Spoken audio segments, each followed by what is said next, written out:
అభివృద్ధి చేయండి అంటే వీళ్ళు వచ్చి మన కేసులు ఎట్లా పెట్టాలో నేర్పిస్తారు. ఈ 2 ఏళ్ళ తర్వాత ఆడదాం, మరి ఎట్లా డ్యాన్స్ ఆడాలనో అట్లనే ఆడిపిస్తాం బిడ్డ, గుర్తుంచుకోండి. 2 ఏళ్ళ తర్వాత ఎవరు వస్తారు? మనమే వస్తాం కదా. మరి మనమే వచ్చినప్పుడు వీళ్ళు ఆడనే ఉంటారు కదా, ఏడికి పోతారు?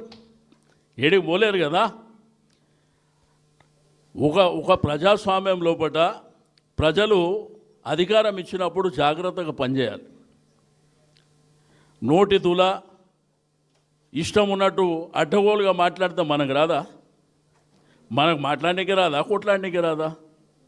తెలంగాణ ఉద్యమంలో ఎన్ని కొట్లాటలు చేసిరు తెలియదా? ఆ రోజు భయపడినరా? కాబట్టి మీ అందరికీ రెండోది, మీ ఎమ్మెల్యే చెప్తున్నారు, పంచాయతీలలో మీరు గెలిచిర్రు కానీ డబ్బులు ఎవరు ఇస్తారని చెప్పి. డబ్బులు నీ అయ్యా ఇస్తాడు, డబ్బులు నీ చేతిలో లేదురా బిడ్డ.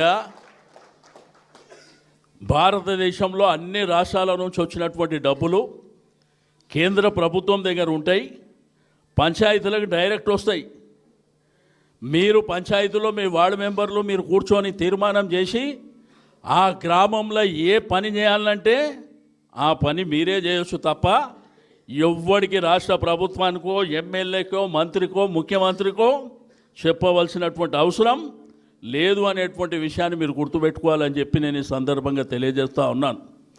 నువ్వు గ్రామంలో ఏ కార్యక్రమం తీసుకున్నా కానీ అది సర్పంచ్కో ఉప సర్పంచ్కో మీరే ఆ గ్రామాలలో తిరిగి ఏ కార్యక్రమం తీసుకోవాలన్నా మీరే తీసుకోవచ్చు తప్ప ఎవడికో ఎమ్మెల్యేకో ఇంకొకరికో చెప్పవలసినటువంటి అవసరం లేదు అనేటువంటి విషయాన్ని కూడా మీరు గుర్తెరగాలని నేను ఈ సందర్భంగా తెలియజేస్తూ ఉన్నాను. ఇప్పటికే గ్రామాలలో కానీ పట్టణాలలో కానీ ఎవరు నోట్లో అయినా కానీ ఒకటే మాట మాట్లాడుతున్నారు, కేసీఆర్ ఎప్పుడు వస్తాడో అని. కేసీఆర్ వస్తేనే తిరిగి రాష్ట్రం బాగుపడుతుందని చెప్పి ప్రతి ఒక్కరు మాట్లాడే పరిస్థితి వచ్చింది. ఎవరికి మోసం చేయలే ఈ ప్రభుత్వం చెప్పండి. ఈ ప్రభుత్వం వచ్చిన తర్వాత ఎవరిని వదిలిపెట్టిరు? రైతులను వదిలిపెట్టినరా? మహిళలను వదిలిపెట్టినరా? చదువుకున్న యువకులను వదిలిపెట్టినరా? మరి బడుగు బలహీన వర్గాలు బీసీలో కూడా మోసం చేశారు కదా. ఈరోజు మాట్లాడితే ముఖ్యమంత్రి గారు మీ పక్కన కాన్స్టిట్యున్సీలనే ఉంటాడు, ఆయన మాట్లాడింది విన్నారు కదా, అప్పు పుడతలేదంట, ఢిల్లీకి పోతే చెప్పులు ఎత్తుకపోతాడంట. ఆయన ఏమంటాడు లాస్ట్కి వస్తే, నా ఖజానాలో గింతుంది, 2 పెద్ద మనుషులను పెడతా, వాళ్ళు ఏది చెప్తా అది, దానికంటే రాజీనామా చేసి పక్కన జరిగితే మంచిది కదా, దానికంటే ఇంకేముంటుంది.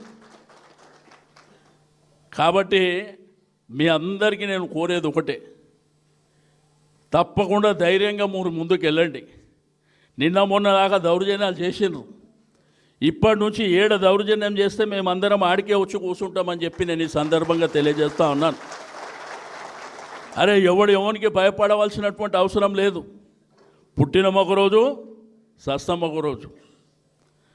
మన తల్లిదండ్రులే మనకన్నిటికంటే పెద్ద.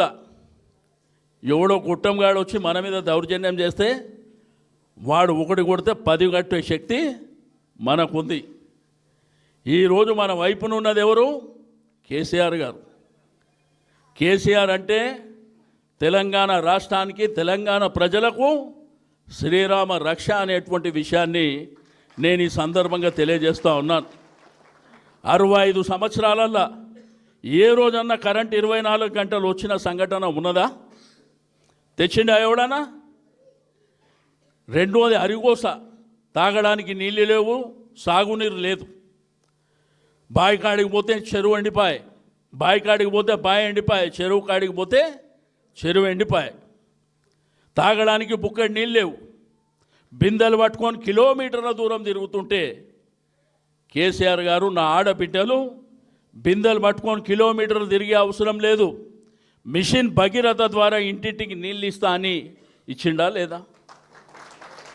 కరెంట్ 24 గంటలు ఇచ్చిండా లేదా? రైతు బంధు అనే కార్యక్రమాన్ని తెచ్చి సంవత్సరానికి 10,000 రూపాయలు ఇచ్చిండా లేదా? మరి ఆ రోజు ఇచ్చినటువంటి కరెంటు, ఆ రోజు ఇచ్చినటువంటి నీళ్లు, ఆ రోజు ఇచ్చినటువంటి రైతు బంధు ఎందుకు బంద్ అవుతుంది ఇప్పుడు? ఎందుకు బంద్ అవుతుంది? ఒకసారి మనం ఆలోచన చేయవలసినటువంటి అవసరం ఉన్నది. ఈరోజు మాట్లాడితే అబద్ధాలు. షాదీ ముబారక్, కళ్యాణ లక్ష్మి అని ఈ భారతదేశంలో లేనటువంటి ఒక గొప్ప కార్యక్రమాన్ని ఆడబిడ్డ పుట్టినప్పుడు మరి మన ఇంట్లో బిడ్డనో చెల్లెనో పెళ్లికి వచ్చినప్పుడు బిడ్డ పెద్దగా అవుతుంది, పెళ్లికి వచ్చింది, కానీ మన ఒక జీవితాలు అంతంత మాత్రమే ఉన్నాయి.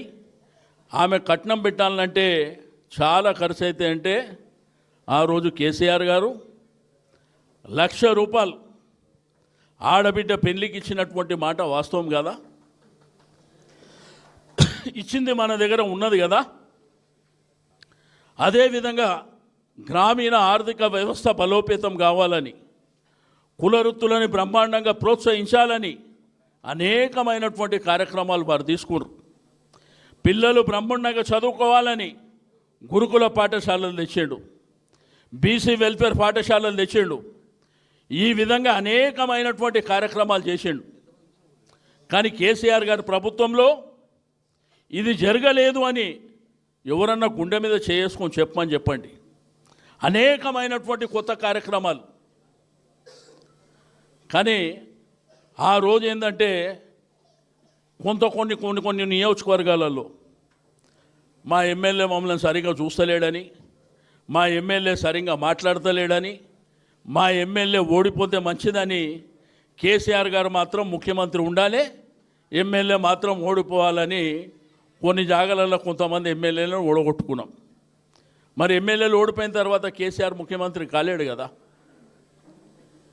ఈరోజు కేసీఆర్ గారి నామరూపాలు లేకుండా చేసే శక్తి ఈ దేశంలో ఎవరికన్నా ఉందా? ఉన్నదా? ఎవడని చేయగలుగుతాడా? సెక్రటరేట్ బాగలేదంట. అదేవిధంగా ముఖ్యమంత్రి భవనం ఏదైతే ప్రగతి భవన్ ఉండే మరి అవి బాగలేవు. పక్కన పోలీస్ కమాండ్ కంట్రోల్ ఉంది, ఇవి బాగలేవు. మొన్ననే ముఖ్యమంత్రి చెప్పిండు. మరి సిగ్గు లేకుంటే ఎందుకు రానైనా మీరు పోయి ఆడ కూర్చుంటారు? సిగ్గు అయినా ఉండాలి కదా. మన ఊర్లల్లో ఒకసారి మాట్లాడినప్పుడు మాకు సిగ్గు మానం మర్యాద ఉంటే వాని జోలికి పోం, వాని ఇంటికి పోమని మాట్లాడతాం. మరి మేము కట్టిన దాంట్లో మీరు కూర్చొని సిగ్గు లేకుండా మాట్లాడుతుర్రు. ఏమన్నా సిగ్గు శరం ఏమన్నా చీమునెత్తురు మీకుందా? మీ జిల్లా వికారాబాద్లో